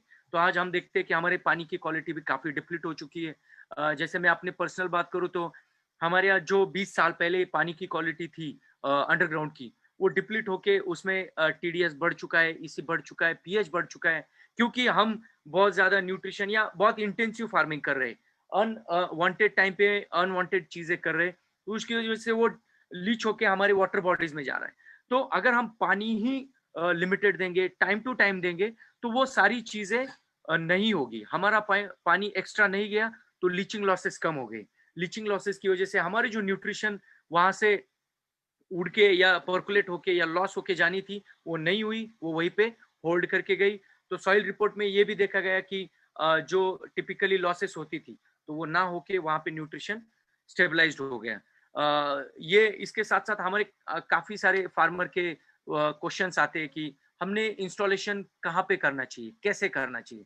तो देखिए, जो मैंने बोला था, हमारे 2 तरह के मॉडल आते हैं। एक तो लोडेड, जिसमें सब कुछ आ जाता है, आपके एनवायरनमेंट का सारी जो रिक्वायरमेंट है, बेसिक या मीडियम, एडवांस, वो सारी आ जाती है। सॉइल मॉइस्चर से लेके आपके लक्स तक, रेनफॉल तक, ड्यू तक, आपके लीफ वेटनेस तक, सारा कुछ आ गया है। तो एक ये मॉडल है। ये मॉडल आपको एनवायरनमेंट का देता है, और आपने जहाँ पे उसको इंस्टॉल किया है, उसके नीचे जो ग्राउंड है, उसमें जो 2 लेवल पे हम सॉइल सेंसर्स इंस्टॉल करते, तो उस जगह का ये सारा सॉइल सेंसर तो उस जगह के सॉइल का इंफॉर्मेशन देगा, बट जो वेदर पैरामीटर्स है उस वेदर स्टेशन के आजू बाजू के, वो करीब आप ऐसा समझ लीजिए कि 2 किलोमीटर के रेडियस को आपको अच्छे से समझ में आ सकते हैं। उसके अलावा एक और मॉडल है जो सॉइल मॉइस्चर के लिए हम रिकमेंड करते हैं, क्योंकि मेरा अगर 50 एकड़ का प्लॉट है, तो मैं एक वेदर स्टेशन, एक ही जगह पे है, तो मैं एक वेदर स्टेशन लोडेड उनको रिकमेंड करता हूँ। और उस 50 एकड़ में 5 टाइप की सॉइल्स थे, तो मैं 5 सॉइल सेंसर्स, पूरे सिस्टम वो होता है, बट उसकी कॉस्ट 30,000 तक जाती है। फुल्ली लोडेड वाला 57,000 प्लस, अगले साल से, नेक्स्ट ईयर से 6,000 पर ईयर का सब्सक्रिप्शन के साथ जाता है। और जो सॉइल वाला है 30-32,000 प्लस नेक्स्ट ईयर का 2,000 का सब्सक्रिप्शन। पहले साल का सब्सक्रिप्शन फ्री होता है, वो स्टेशन के साथ ही आता है। तो 32,000 सॉइल सेंसर्स के लिए आते हैं। वो सॉइल सेंसर लेयर 1, लेयर 2 और आपका सॉइल टेम्परेचर, ये सारा देगा आपको उस सॉइल के लिए जो रिप्रेजेंटेटिव रहेगी आपकी। अगर मेरे पास रिप्रेजेंटेटिव सॉइल मेरे 50 एकड़ में 75% है, तो हम सिर्फ एक ही रिकमेंड करते हैं। ये हमारा रिकमेंडेशन जाता है आपको, हम रिकमेंड करते हैं सॉइल की फिजिकल प्रॉपर्टीज का स्टडी करने के बाद, रैंडमली नहीं कर पाते।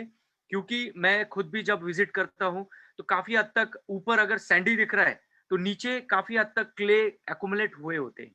तो मैं अगर उस चीज को ऊपर ही ऊपर देख के, या ऊपर 10 सेंटीमीटर देख के ये बोल दूं कि सैंडी सॉइल, नहीं, एवरेज सॉइल समझ के मेरा 10 प्लस नीचे 10 इंच या 15 इंच प्लस नीचे का 15 इंच का एवरेज किस तरह का सॉइल टाइप है, उसके अकॉर्डिंग ही हम नंबर ऑफ सेंसर्स रेकमेंड करते हैं। तो काफी हद तक फार्मर सॉइल की मूवमेंट भी करते हैं। जब लैंड लेवलिंग करते हैं, तो वहां पे भी काफी हद तक प्रॉब्लम भी आते हैं। कुछ लोगों ने अपने रिपिंग भी करी होती है, तो उसके अकॉर्डिंग भी हमारे सेंसर की रिकमेंडेशंस थोड़ी वेरी हो जाती है। अगर रिपिंग एक जैसी है, और आपने क्ले कंटेंट अप्लाई किया होगा, या ब्लैक कॉटन सॉइल, या कुछ लोग डैम से सॉइल लाके बेड्स में डालते हैं, तो हम ये रिकमेंड करते हैं, अगर सारे विनियार्ड की बेड्स की सॉइल टाइप एक हो गई, तो एक ही सॉइल सेंसर्स अच्छे रहेंगे। पर अगर वहीं पे हमारे 20-25 रोज इस तरह के, 20-25 रोज क्ले लोम के, 20-25 रोज सैंडी लोम के, एसिल्टी लोम के, तो हमारे सॉइल सेंसर्स उतने नंबर ऑफ बढ़ जाते हैं। बट हम ये रेकमेंड करते हैं कि एक साथ ही आप डिसीजन लेके बहुत सारी इंस्टॉलेशन में जाने की बजाय, समझ के आप धीरे धीरे काम करके आप नंबर ऑफ सेंसर्स लगा सकते हो। क्योंकि हमारे पास एक्सपीरियंस ऐसा है कि नासिक में कई सारे फार्मर्स ऐसे थे जिन्होंने शुरुआत में एक लगाया, और 2 महीने बाद या 1 महीने बाद तुरंत उन्होंने डिसीजन लिया एक वेदर स्टेशन, और जितने सॉइल टाइप से उसके अकॉर्डिंग उतने नंबर ऑफ उन्होंने सॉइल सेंसर्स। तो कुछ ऐसे जिन्होंने 7, 8, 9 तक सॉइल सेंसर्स उनके सॉइल में इंस्टॉल किए, उनके प्लॉट्स में। उनके अगर 20 एकड़ फार्म है, अगर 4 टाइप की सॉइल से, तो उन्होंने 4 अलग अलग सॉइल सेंसर्स इंस्टॉल किए, और वो सारे सेंसर्स उनको डेली 40-40, 30-30 मिनट पे सारी रीडिंग्स आ रही है। और जैसे मैंने आपको बोला, सारे रिपोर्ट्स समझ में आ रहे हैं उनको, सारी चीजें उनको वहां पे समझ आ रही है। तो इस तरह से एक इंस्टॉलेशन पॉइंट का इशू रहता है।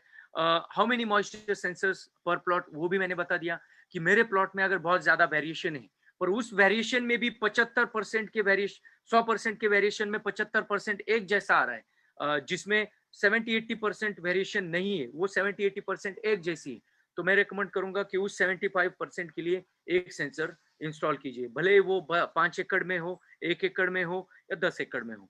तो वेदर स्टेशन का कवरेज रेंज 2 किलोमीटर तक के रेडियस का है। इसके साथ साथ अगर आप ये भी समझ लीजिए, आपकी क्रॉप की कैनोपी किस तरह से रन कर रही है, किस तरह का आपका विनियार्ड है, किस तरह का आपके आजू बाजू पैटर्न है, जोग्राफिकल, ज्यादा ऊंचे पहाड़ है, वैली है, तो आपको वो भी समझना पड़ेगा कि कितना वेरिएशन जा सकता है आपके माइक्रो क्लाइमेट में। या मैक्रो क्लाइमेट में या मिजो क्लाइमेट में, वो भी समझ के हम वेदर स्टेशन की लोकेशन को या नंबर ऑफ वेदर स्टेशन को भी रिकमेंड कर सकते हैं। इंस्टॉल इन ग्रुप भी कर सकते हैं आप। अगर आपके एरिया में 100 एकड़ का फार्म है और 4 फार्मर से 25-25 के, तो मैं ये कहूंगा कि वेदर स्टेशन एक इंस्टॉल कीजिए फुल्ली लोडेड, और सॉइल सेंसर आप अलग अलग आपके सॉइल के अकॉर्डिंग इंस्टॉल कीजिए। आप वेदर स्टेशन के पैसे आप में डिस्ट्रीब्यूट कर लीजिए और आपको उस वेदर स्टेशन के एक्सेस आपके मोबाइल में लीजिए, और आपका सॉइल का एक्सेस भी रहेगा आपको आपके सिस्टम के अकॉर्डिंग।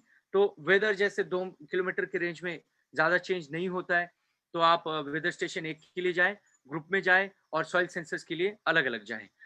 सेल्फ मेंटेनेंस भी होता है, छोटी छोटी चीजें होती है जो जिसमें आपको काफी हद तक हेल्प होगी। जैसे हमारे सिस्टम में सोलर पैनल है, बैटरी है, सेंसर्स है, जिन सेंसर्स को क्लीन करने से आपको अच्छे से रिस्पॉन्स मिल सकता है, क्योंकि हम अपनी गाड़ी भी लेते हैं तो क्लीनिंग करते हैं, उसकी उसकी रूटीन मेंटेनेंस करते हैं। जो छोटी छोटी चीजें हम खुद कर सकते हैं वो करनी चाहिए। तो सोलर पैनल को साफ करेंगे तो बैटरी चार्जिंग एफिशिएंसी बढ़ेगी और बैटरी हमेशा फुल रहेगी। उसके साथ साथ रेन गॉज ऐसी चीज है जिसमें एक पानी कलेक्शन का लोकेशन होता है। हमने ये ऑब्जर्व किया कि वहां पे कभी कभी कुछ स्पाइडर्स जाके अपना घर बना देते हैं, तो रूटीन में जाके सिर्फ आपने एक विजिट करनी चाहिए, चेक करना चाहिए। सेंसर को ज्यादा हिलाना नहीं है, जितना हो सकता है दूर से देख के समझ के क्लीन करने की जरूरत होती है। तो ये छोटे छोटे सेल्फ मेंटेनेंस है, इनको अगर आप करते रहोगे तो हमारे सिस्टम को आप लॉन्ग टर्म में अच्छे से यूज कर सकते हैं। सिस्टम की वारंटी मैं बता देता हूँ, 2 साल की वारंटी है सेंसर्स की। अगर आपको कोई प्रॉब्लम आता है तो सर्विस की पूरी टीम होती है जो आपको हेल्प करती है। एग्रोनॉमी का प्रॉब्लम आता है तो उसके लिए भी हमारी पूरी सिस्टम में अवेलेबल होती है। नोटिफिकेशंस भी आते रहते हैं, नोटिफिकेशन को आप हमारे पास पर्सनल मैसेज भी कर सकते हैं, आप हमें पर्सनल कॉल भी कर सकते हैं। कोई भी चीज आपको लगती है कि नहीं कुछ ऑड हो रहा है जो नहीं होना चाहिए, आप तुरंत हमें रिपोर्ट भी कर सकते हैं। तो ये सिस्टम कब शुरू हुआ, फाइलों का थोड़ी हिस्ट्री बता देता हूँ।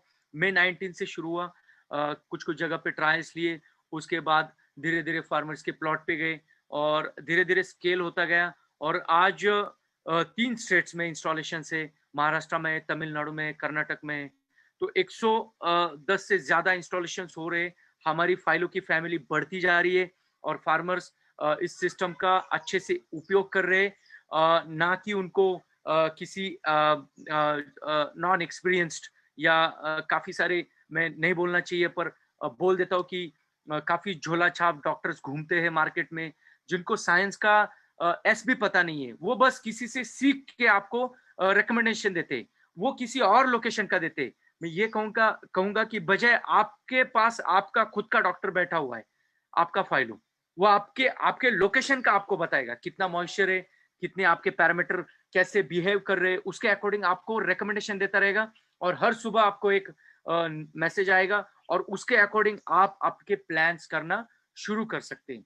तो इसमें आप देख सकते हैं कि किस तरह के हमें लॉन्ग टर्म में फायदे होते गए। आपका पानी से होता गया, आपका पेस्टिसाइड से होते गए, आपके न्यूट्रिशन से होते गए, आपके अनवांटेड स्प्रे से होने की वजह से लेबर रिक्वायरमेंट कम होती गई, आपका फ्यूल रिक्वायरमेंट कम होता गया, और अल्टीमेटली आप एक कनेक्टेड फार्मर होते गए आपके फार्म के थ्रू। क्योंकि आप वर्ल्ड में कहीं पे भी जाएंगे, आप ऐप खोलिए, आप आपके रिकमेंडेशंस आपके किसी विटिकल्चरिस्ट को भी बता सकते हैं, आपके एग्रोनॉमिस्ट को भी शेयर कर सकते हैं, आप उनको डाटा मेल भी कर सकते हैं, आप उनको लॉगिन का एक्सेस दे सकते हैं। वो चाहे किसी भी कोने में हो दुनिया के, वो भी आपके लोकेशन का डाटा समझ के आपके साथ इंटरेक्ट कर सकता है। तो आपको आपके लोकेशन की किसी को हाल बताने की जरूरत नहीं है। आपने सिर्फ आपके सिस्टम को ओपन करके उनको दिखा दिया, उन्होंने समझ लीजिए, मतलब समझ लिया कि भाई इतना रेडिएशन आ रहा है, इतना विंड स्पीड है, इतना विंड डायरेक्शन है, इतनी ह्यूमिडिटी है, ये रिकमेंडेशन आ रहा है, डेल्टा टी ये है, सॉइल मॉइस्चर ये है, तो मैंने क्या करना चाहिए, कैसे करना चाहिए और क्यों करना चाहिए, कब करना चाहिए, कितना करना चाहिए।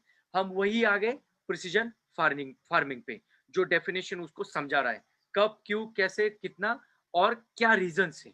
तो ये सारी चीजों की वजह से मैं ये कहूंगा कि आज दुनिया आर्टिफिशियल इंटेलिजेंस की तरफ पहुंच रही है, मशीन लर्निंग की तरफ आ रही है, और डिसीजन मेकिंग इजी होते जा रही है। आपके डिसीजंस इजी होते जा रहे हैं, आपको किसी और को फोन करने की पूछने की जरूरत नहीं है। कि तुम्हारे यहाँ क्या हो रहा है और मेरे में यहाँ क्या करूं। आपको सिर्फ आपने आपके लोकेशन का हाल हाल देख के बता देने के बाद भी आपको समझ में आ जाएगा कि वो अगर वेल एक्सपीरियंस्ड विटिकल्चर से एग्रोनॉमिस्ट है, वो तुरंत ही आपको हेल्प करेगा और डिसीजन लेने में। तो मैं अगर यहाँ बैठा हूँ और आप मुझे फोन कर रहे बीजापुर से और मुझे बता रहे इतना धूप है, इतना बात, तो ये मुझे समझने में आने में बहुत टाइम लेगा। बजाय उसके आप मुझे एक्सेस देते, मैं समझता हूँ कि ओके ऐसा है, ठीक है, ओके आप ऐसा करने की बजाय ऐसा भी कर सकते हैं, तो इसमें और अच्छा डिसीजन आपको मिलने में मदद कर सकती है। तो ये हमारी टीम है फाइलों की। हम पॉली हाउसेस में भी इंस्टॉल कर चुके, विनियार्ड्स में भी इंस्टॉल कर चुके। ये इस तरह से हमारा सिस्टम दिखता है।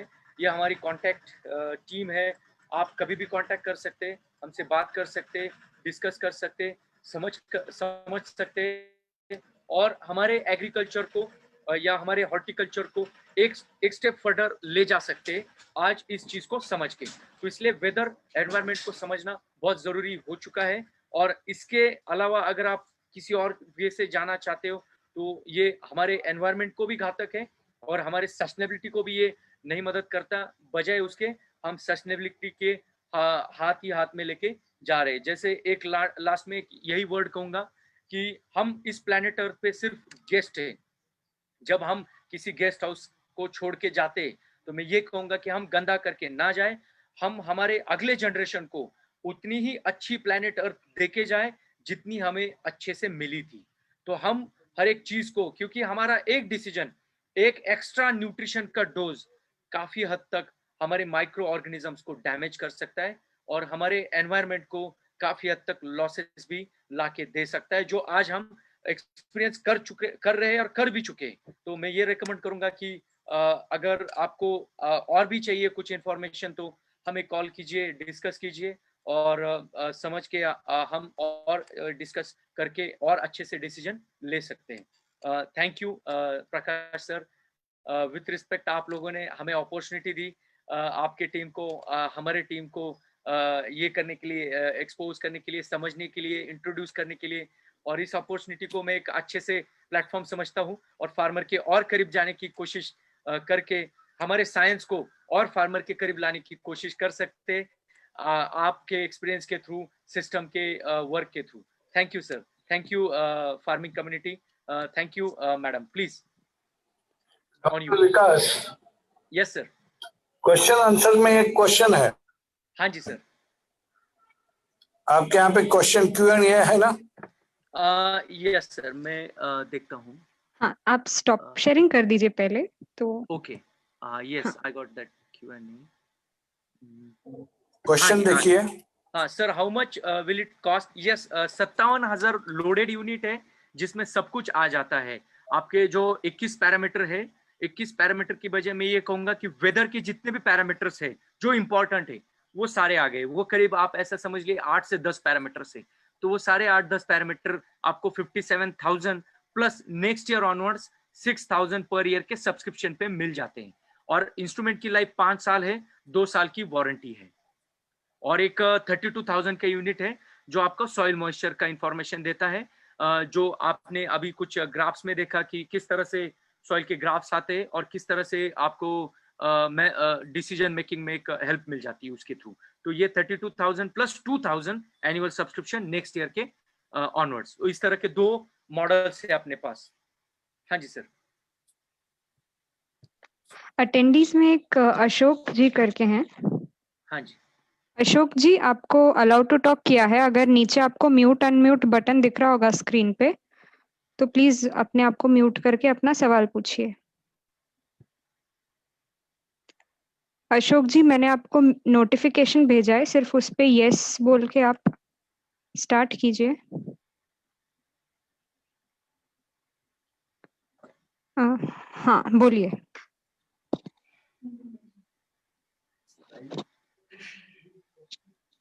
आपकी आवाज आ रही है, बोलिए।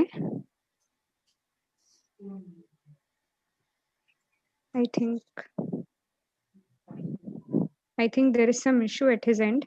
Okay, मैं श्री करके जो है जिनका ये सवाल था, हाँ जी how much will it cost, उनको अलाउ टू टॉक किया है।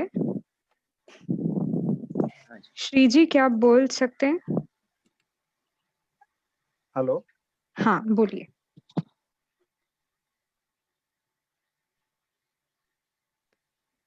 आपकी आवाज नहीं आ रही। हेलो। आ रहा है क्या मैडम अभी? हाँ यस आ हाँ रहा है। जी वो एक वेदर स्टेशन है ना, वो कितना किलोमीटर का इंफॉर्मेशन देता है मैडम? एक वेदर स्टेशन। वेदर स्टेशन जो है आपके जैसे मैंने बोला था, हमारे पास 3 क्लाइमेट होते हैं, माइक्रो, मिजो, मैक्रो। मैक्रो जो होता है वो 10 हाँ। किलोमीटर के बाहर का जाता है, 10 से ज़्यादा जाता है। माइक्रो जो होता है 10 किलोमीटर से कम। माइक्रो आपके 2 किलोमीटर के रेडियस में है। तो ये अपने स्टेशन से माइक्रो क्लाइमेट के लिए काफ़ी हेल्प कर सकते हैं। अब इसमें एक और एक चीज़ आती है, हमारे कैनोपी का भी माइक्रो क्लाइमेट होता है, तो ये अलग फंडा हो गया। तो हमारा जो वेदर स्टेशन है, हाँ जी, ओ सर, तो तुम्हारा सेंसर वो कैनोपी का वो लीफ है ना, वो लीफ के ऊपर भी आता है क्या सेंसर तुम्हारा, वो ड्यू पॉइंट दिखाने के लिए? हाँ जी, हाँ जी, लिफ्ट के ऊपर ही आता है वो। Okay okay. हाँ जी, जैसे आपके अगर रेडियस में 100 एकड़ होगा, तो आपके पास अगर बारिश हो रही है उस 100 एकड़ पे, तो वो सबको काम आ सकता है। हमारा पास क्या है, छोटा छोटा फार्मर्स है ना, 2 एकड़ का, 3 एकड़ का, 6 एकड़। वो हाँ मैं जी, क्या बात मैं क्या पूछ रहा हूँ, ग्रुप में इंस्टॉलेशन करने का वो पता है क्या ये? हाँ जी, हाँ जी, मैंने बोला इंस्टॉलेशन ग्रुप में बिल्कुल कर सकते हो आप। सॉइल हाँ। सेंसर आप आपका लीजिए इंडिविजुअल, 30-32 हज़ार का आता है, 2,000 रुपए पर एनुअल सब्सक्रिप्शन का दूसरे साल के बाद। मतलब दूसरे साल का 2,000 देना वो पड़ेगा। वो हाँ जी, एक साल फ्री आता है क्या सब्सक्रिप्शन में उसका? हाँ जी, हाँ जी, इंस्टॉलेशन के साल आपको फ्री रहेगा, दोनों। इंस्टॉलेशन का आपका साल वेदर फ्री स्टेशन रहेगा, भी। और आफ्टर हाँ दैट जी, year we must pay 2000। 2000 per year. हाँ जी, हाँ जी, 2,000 पर साल के देने पड़ेंगे। Okay okay sir. हाँ जी। और वेदर स्टेशन का जैसे मैंने बोला आपको, अगर आपके छोटे-छोटे फार्मर्स हैं तो किसी एक के यहाँ इंस्टॉल कीजिए, और आप उनसे एक्सेस लीजिए। आप उनको 6,000 को डिवाइड कर लीजिए, उस 57,000 को डिवाइड कर लीजिए, और आप आपस में उसको यूज़ कर सकते हो आपके डैशबोर्ड पे, आपके ऐप में।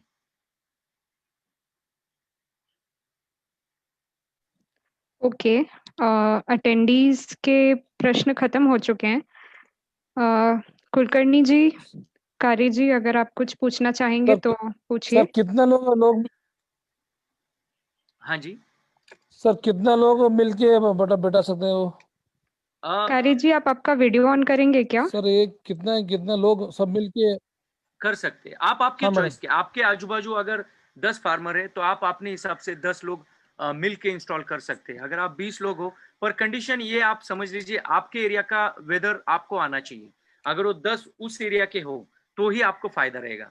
अगर वो दूसरे गांव का है तो आपका डेफिनेटली क्लाइमेट चेंज हो जाएगा, 2 किलोमीटर के रेंज के बाहर चला जाएगा, तो वो उनके काम नहीं आएगा। नहीं सर, एक कितना ये 2-3 किलोमीटर में चलता sir? 2 kilometre, 2 kilometre, 2 2-3 2 kilometre kilometre. हाँ जी, 2। बस अच्छा सर, अच्छा ठीक है सर। क्या हुआ, हिंदी समझ नहीं आई क्या लोगों को? सर थोड़ा हिंदी हम कन्नड़ा ज्यादा बोलते नहीं, इसके हाँ बारे जी, में हाँ जी, थोड़ा ये करते सर। हाँ हाँ हाँ जी। नहीं, सर, पर अभी तुम्हारे साहब। आपको हाँ जी, एक्चुअली समझ सकते हैं सर, हाँ जी। बोल नहीं सकते उतना ज्यादा से। चलो फिर तो समझ में आ गया। हाँ, पर सवाल हाँ, पूछ समझ लो सकते हो, आप लिख के भेजिए समझ मुझे सवाल। समझने में कुछ दिक्कत नहीं है। नहीं, सवाल पूछो, फिर सवाल पूछो, देखो, अच्छा लगेगा। मैं एक आपको हेलो हेलो हाँ जी हाँ सर। सर। ಇದು ನೋಡ್ರಿ, ಮೊದ್ಲೇ ಒಂದು ಅಂಡರ್ಸ್ಟ್ಯಾಂಡ್ ಮಾಡ್ರಿ ನೀವು.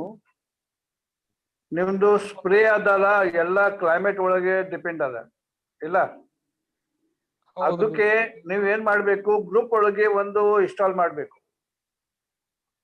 ಮತ್ತೆ ನಿಮ್ದು ಇರಿಗೇಷನ್ ಶೆಡ್ಯೂಲ್ ಮಾಡ್ಲಿಕ್ಕೆ ಎಲ್ಲರಿಗೆ ಯಾರ್ದು ಇರಿಗೇಷನ್ ಶೆಡ್ಯೂಲ್ ಮಾಡ್ಬೇಕು, ಅವ್ರದ್ದು ಸೆನ್ಸಾರ್ ಅವ್ರ ಥಾಟ್ ಮೇಲೆ ಹಾಕ್ಬೇಕು. ಸೊ ಮೊದ್ಲೇ ಅಶೋಕ್ ಕಾರ್ಯ ಅವರ हाँ सर।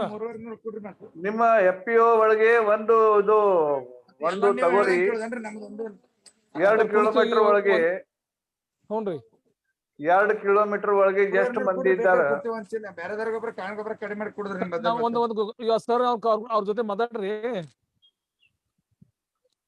ಸರ್. ಯಾರು ಕೂಡ विकास सर हाँ जी ಹೌದ್ರಿ. हाँ जी ಇವತ್ತು ಒಂದು ಮಾತಾಡ್ಕೊಂಡು ನಮ್ಮ ಕಡೆ ಕರ್ಸ್ಕೊಂಡ ಇಲ್ಲ ಭೇಟಿಯಾಗಿ ನಮ್ಮ ಪ್ಲಾಟ್ಗಳು ತೋರಿಸಿ ಮಾಡಿ ಒಂದು ಇನ್ಸ್ಟಾಲ್ ಮಾಡ್ಕೋತೀವಿ ಸರ್ ಒಂದು ನಮ್ಮ ಗ್ರೂಪ್ನಾಗ ಸರ್. विकास हाँ जी सर. ते म्हणतात की तुम्ही त्यांच्या व्हिजिट करा अगोदर. हॅलो चालेल. सर. हॅलो. व्हिजिट करा, सर्वे करा आणि नंतर सांगा. Okay sir. ಮಾತಾಡ್ರಿ ಕೇಳಿಸ್ತೈತಿ. Okay sir. ಅವ್ರಿಗೆ ಸರಿ, ಹೇಳಿದ್ದೀನಿ ನೋಡಿ, ಅವ್ರಿಗೆ ಹೇಳಿದ್ದೀನಿ, ಅವರು ವಿಸಿಟ್ ಮಾಡ್ಲಿಕ್ಕೆ ಮತ್ತೆ ಸರ್ವೆ ಮಾಡ್ಲಿಕ್ಕೆ ಮತ್ತೆ ನಿಮ್ದು ಹೇಳಿಕೆ. ಆಯ್ತು ಸರ್, ಆಯ್ತು ಸರ್. सर विकास सर. Yes sir. सर हमारे एरिया में वो 10 अर्जेंट ऑर्डर है सर हमारे एरिया में. हाँ जी हाँ जी हाँ जी. सुमित, वो हमारा सुमित आपको कैसा सर हाँ जी. हमारे एरिया में कैसा है सर प्लाट. हाँ जी. तो एक प्लाट को हमारा एक प्लाट खुद प्लाट को 2-2 किलोमीटर अंतर है सर. 2 kilometre 3 kilometre. हाँ जी समझ गया. वो तुम एक आदमी इधर वो बेचने का तो फिर वो तो एक सर्वे करने को कितना वो बैठ देता आइटम उसका तुम देखने को एक कोटेशन दिया तो हम 10 ऑर्डर देता है सर. हाँ जी हाँ जी हाँ जी हाँ जी. सुनील वो क्या है सुनील सर वो हमारा 10 फार्मर का एक ग्रुप है सर. वो फार्मर के अर्जेंट चाहिए तो सर बिल्कुल बिल्कुल बिल्कुल. वो लास्ट टाइम थोड़ा बहुत नुकसान हो गया सर. कितना टेम्परेचर है कितना ह्यूमिडिटी है कितना डेल्टा है वो सभी फार्मर को नहीं मालूम नहीं सर. सुनील कदम और क्या करता है सर हम 10 आदमी एक ऑर्डर देता है सर. 10 फार्मर को एक group Sunil sir, Sunil sir, Sunil sir, Marathi clear ಹೇಳ್ರಿ ತಿಳ್ಕೊತಾರ ಅವರು. हा मराठी कळतं मला. हा ಹೇಳ್ರಿ. हा मराठीमध्ये सांगा काय अडचण नाही. सर आमच्या एरियामध्ये कसं आहे सर कळलं कळलं. आपण व्हिजिट करू. आमचं आपण व्हिजिट करून डिस्कस करू. 2-2 किलोमीटर सर मध्ये गॅप आहे सर आमच्या भागात सर. बरोबर बरोबर बरोबर. ते समजलं. काय सर तुमचे एक माणसं पाठलं तर ते पूर्ण ते सर्वे करून सर करता येईल आपण करू. आपण डिस्कस करू. किती आणि युनिट किती युनिट बसतं सर आणि किती कास्ट कमी होते ते टोटल ते सर्वे करून. नाहीतर आमचं 2 मित्र ते केतामध्ये एक बसलं तर चालेल. ते सगळं तो एक सर्वे केलं तर सर 10 दिवसात तुम्ही हो हो आम्ही 10 युनिट तुम्हाला इंडियन देतो सर. बरोबर बरोबर. आपण बघू कसं होतं. हो आमचा हो एपीओ प्रश्न आहे ना सर अशोक करे म्हणून ते पण 2-3 युनिट घेणार आहे सर. चालेल चालेल समजलं. तर आम्ही पण 2 युनिट घेणार आहे. आमचं टोटल फार्मर आहे सर. थोडं 2-3 तो टोटल 10 युनिट अर्जंट पाहिजे असेल सर मला. चालेल ना चालेल. आम्ही असं करतो. आम्ही आता आमची मीटिंग घेतो टीम मधली आणि इमिडिएटली तुम्हाला एक रिस्पॉन्स देतो 1-2 दिवसामध्ये कसं कसं होऊ शकतंय. म्हणजे आमच्या सर, पूर्ण हा तुमचं एक सर्व्हर ते सर्व्हर तिकडे पाठवून द्या सर तुम्ही. नक्की नक्की नक्की करता येईल काय. आमचं एपीओचं ते सीओचे नंबर देतो त्याला कॉन्टॅक्ट केलं तर त्यांनी सगळं ते सर्व्हर दाखवतो सर तुम्हाला. चालेल चालेल झालं चालेल. ते आता जे प्रकाश कुलकर्णी सर लय हेल्प झालं सर. ते तुम्ही काय सेमिनार केलं ना सर ते बोला बोला सुनील कदम बोला. तुम्ही काय केलं ना सर एकदम चांगल्या गोष्ट आहे सर. ते विषय एकदम पाहिजे असेल सर सगळ्या माणसाला. नाही सुनील सगळ्यात महत्वाचं काय माहिती का हा सर. तुमच्या 40 एकरामध्ये एक स्प्रे जरी कमी झाला तरी फरक पडतो. हा सर तेच बरोबर आहे सर. आता एकदम आवश्यकता आहे सर ते. मी त्यांच्या मालकाशी बोललो हा सर. तर ते म्हणाले की त्यांच्या सांगलीमध्ये पण टीम आहेत. जसं डॉक्टर साहेब आहेत तर नाशिकमध्ये आहेत.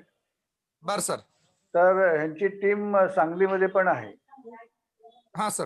तर सांगलीचे लोक तुमच्याकडे येतील. हा सर. आणि आता तुम्ही फक्त एक काम करा विकास घुमरे हा हा सर. सर. ते आता जे बोलतात त्यांचा नंबर घ्या. हो सर. Yes sir. तसं बघितलं तर सगळ्यात धाडसी माणूस आहे सुनील कदम. आमचा धाडसी माणूस आहे धाडसी. तो पटापटा असं निर्णय काय घेतो. नाही सर. अरे तुम्हाला एक्सपोर्ट करायचं ना. हॅलो होय सर. होय सर. मग एक्सपोर्ट काय असेल तर तुम्ही धाडसी नाही झालं तर एक्सपोर्ट होणार नाही तुमचा. होय सर. तुमचा नंबर द्या त्यांना. सर घ्या सर 9945 हो 9945 87 87 3062 सर. 3062. चालेल. सुनील कदम राईट. ओके ठीक आहे sir. Okay sir. Chandrakant Chandrakant Shashikant sir. आहेत का? हॅलो सर हा आता शशिकांत आभार sir. माना. शशिकांत sir. शशिकांत हा, आभार sir. माना आभार माना. हा sir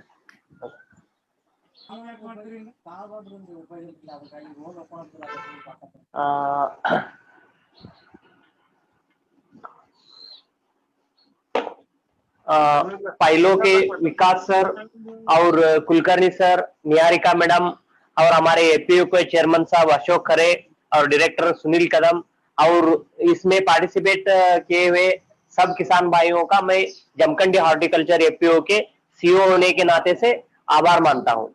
thank you each and everyone. धन्यवाद. Okay, Thank thank you. Thank you, sir. Thank you. Thank you sir. जय हिंद जय horticulture FPO. Thank you Okay, sir. जय हिंद, जय welcome welcome Okay, sir. sir. Sir. Okay, sir. Thank you, sir. Thank you. ಮಲ್ಲೊಂದು sign ಹಾಕಿದ್ರಲ್ಲ export ಹವಾಮಾನ